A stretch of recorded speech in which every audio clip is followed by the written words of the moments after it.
Ukrainian President Volodymyr Zelenskyy says his country will never bow to ultimatums from Russia. And Ukrainian cities, he says, will never surrender. Earlier, the besieged port city of Mariupol defied a Russian deadline to lay down its weapons. And in the capital, Kyiv, Russian planes targeted and destroyed a shopping mall in a residential neighborhood, killing at least 8 people. Once a lively shopping centre in the capital, Kyiv. Now little more than a pile of rubble. Firefighters managed to save at least one person from the wreckage after Russian bombardment levelled the building. Russia's defence ministry has denied targeting civilian infrastructure. It claims that the mall was storing ammunition for the Ukrainian military. The city's mayor has announced a curfew from Monday evening until Wednesday, warning that Russian attacks are continuing.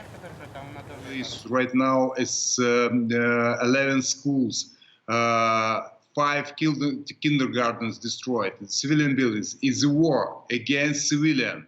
It's a war against Ukraine. It doesn't have another choice. We have to fight, and we have to win. The humanitarian situation is worsening across the country. As the Russian advance stalls in many areas, Russian forces are increasingly turning their focus on civilian targets, something that the Kremlin continues to deny. In the occupied city of Kherson, CCTV footage captured Russian forces using stun grenades and gunfire to disperse protesters. Authorities in Odessa also reported Russian strikes on suburban houses, the first such attack in the strategic port city. But it is the besieged southeastern city of Mariupol that has borne the brunt of Russia's bombardment. Russian strikes have hit theatres, schools and hospitals across the city, prompting accusations of genocide from Ukrainian authorities. On Monday, Ukraine rejected an ultimatum for the city to surrender to Russian forces. Ukrainian President Volodymyr Zelenskyy denounced the ultimatum, saying that the government and the people stand united. Everyone can see that it's the people themselves who are defending the country. This is the most important treasure that we have in our defense. That's why I said we will execute an ultimatum only when we no longer exist. Conditions in Mariupol are worsening by the day. With Russia's ultimatum ignored, the city's remaining residents can do little but take shelter and hope that a ceasefire will come soon. Our next guest is Alexandra Matvichuk from Kyiv. She's a human rights lawyer and the head of non-profit organization, the Center for Civil Liberties. Thank you for taking the time to speak with DW News. And I want to start by saying we're hearing from U.S. and U.K. officials that the Russian invasion is not going as planned. It's not going according to plan. It's stalling. Are you concerned that the Kremlin will ramp up attacks on soft targets like schools and residential areas targeting civilians? But they have already started doing this with the first day of the war, because from the first day of the war, we documented deliberate shelling on civilian objects like residential buildings, schools, hospitals, kindergarten, churches. So it's only continuing. Now, the International Criminal Court has already said that it's going to launch an investigation into possible war crimes in Ukraine. Can you talk to us about some of the gravest Russian attacks that could fall under this category?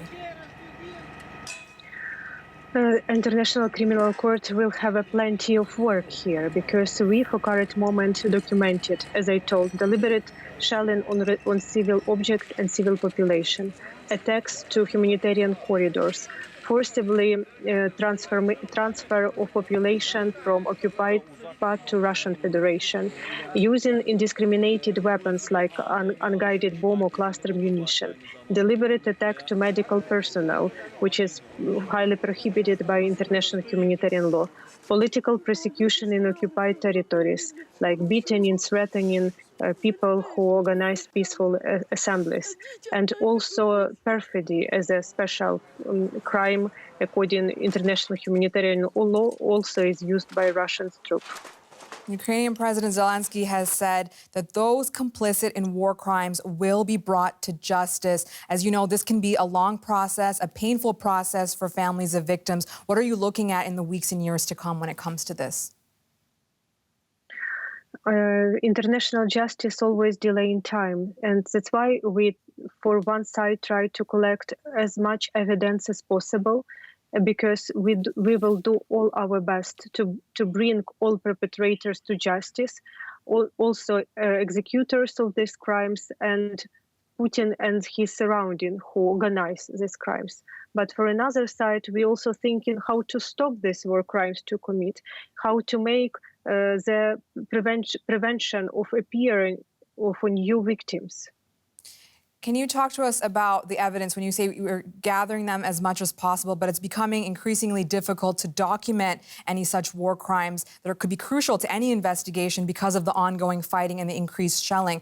What are the biggest challenges to documenting right now? We restore our initiative Euromaidan SOS and brought up several hundreds of volunteers.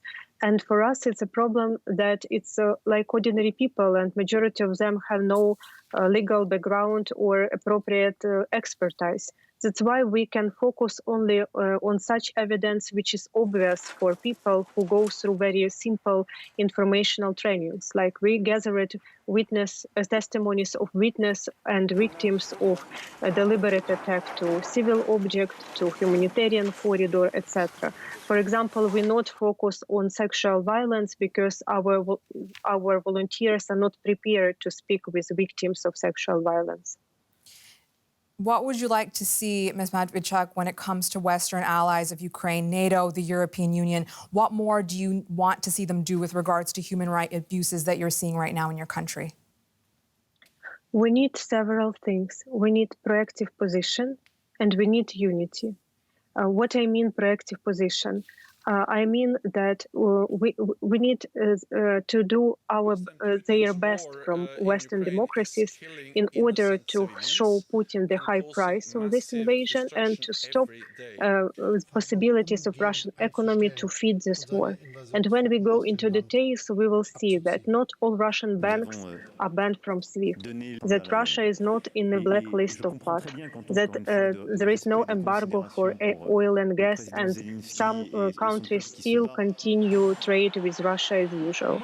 And when we speak about unity, it's also very important, because Putin, when he started this war, he thought that West will never have one common position how to react to Russian aggression.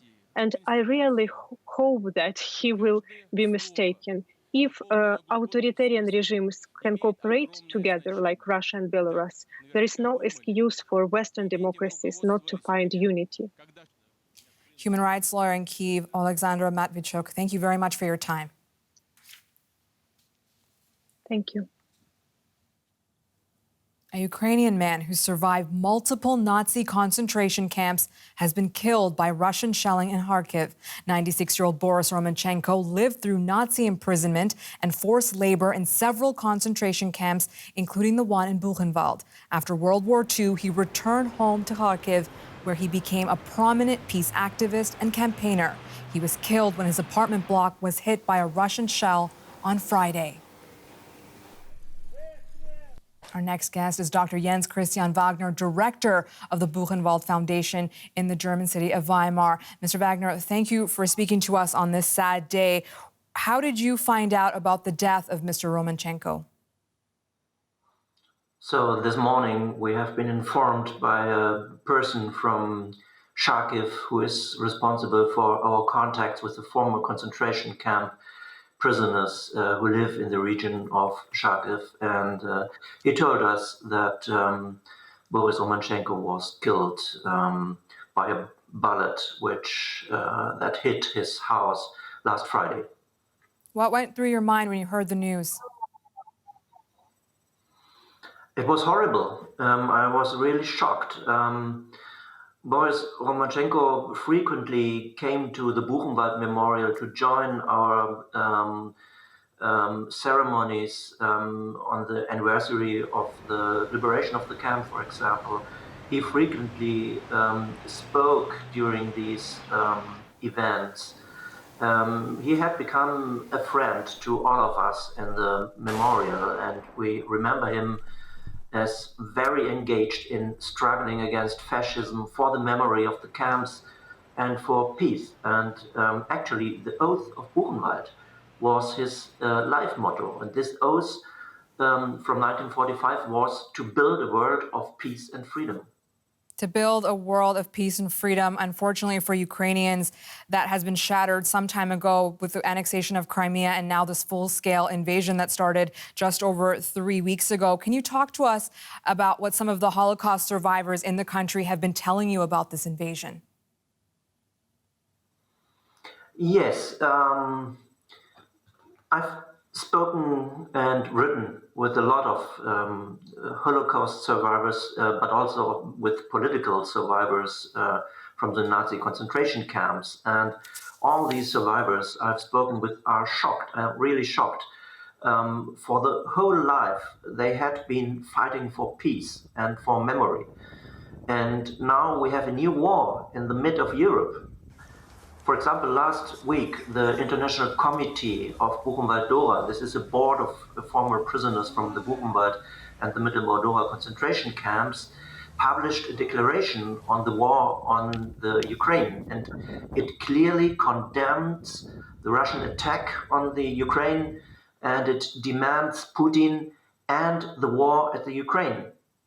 And now one of these members of the committee, Boris Romantschenko, has come to death due to a Russian attack. Dr. Wagner, before I let you go, I want to ask you about some of the work that your foundation is doing right now. You've partnered with 30 other remembrance associations in what will be setting up an aid network. Can you talk to us about the kind of help that you're able to provide to the Holocaust survivors in Ukraine right now? They're obviously facing a totally different set of circumstances just from 3 weeks ago. Mm-hmm. We are collecting donations to help survivors of the Nazi terror in the Ukraine, for example, to organize medication or food, or to help them to leave the Ukraine, to bring them to Poland or to Germany and to find accommodation for them. And if someone is willing to donate, please visit our website www.buchenwald.de, and there you will find all the information on the donation accounts. Dr. Jens Christian Wagner, thank you very much. He's the director of the Buchenwald Foundation here in Germany. Thank you.